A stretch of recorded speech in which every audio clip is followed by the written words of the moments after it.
We are definitely already seeing thousands of outages across the Mid-South, including here this intersection in Germantown, Farmington Boulevard at Kimbrough Road. You can see here in the center of the intersection, these stop signs put there.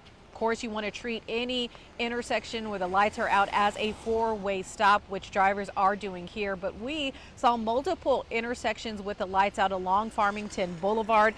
This again among the thousands of outages, at 1.5 thousand outages this morning across really Memphis, Shelby County. It was pretty widespread along Germantown Road.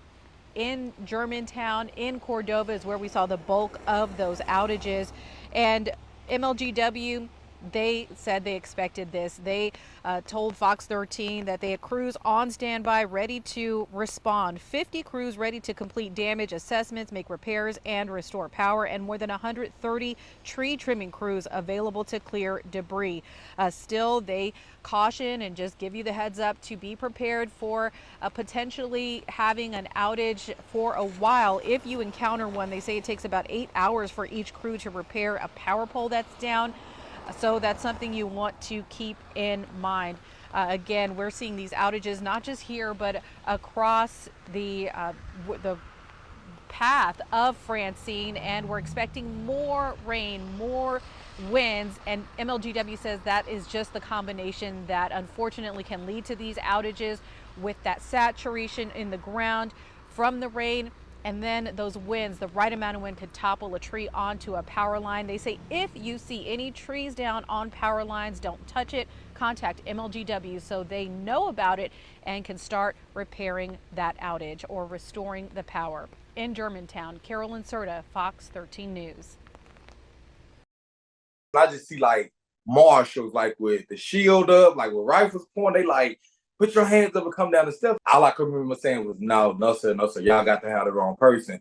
That's not me. Like detrimental. Like it was sad. Like every day I got up, every day expected to lose my life in there on some charges that had absolutely nothing to do with me. It still triggers me, like, to see officers just coming towards me, even though I know I haven't done anything. It's just like affecting me, and I think it's going to continue to affect me for the rest of my life. The claim, if you will, is going to be largely about the balls that were dropped. If you got an individual in custody, I would imagine some human error took place, and I know we're all human, but at the end of the day, the person who ends up suffering when there's a human error is usually a human being like Anthony.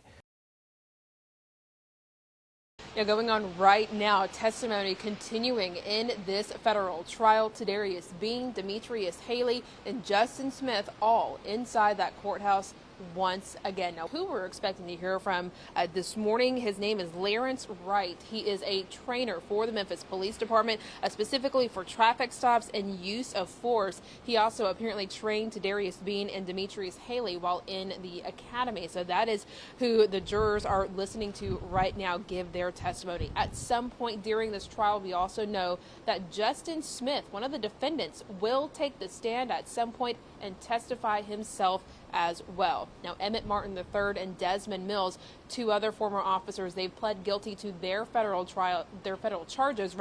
They are expected to testify at some point as well. Martin is supposed to testify about how he told Haley to stop the car that Nichols was driving for speeding up to beat a red light. And then both Martin and Mills are supposed to testify about the Scorpion unit and how they were punishing Nichols for running away from officers and making them get pepper sprayed. Stick with Fox 13. We'll keep you updated and let you know what comes out of today's second day of testimony. Our investigative reporter Kayla Solomon will have a full report for you tonight on Fox 13 News at 5 and 6.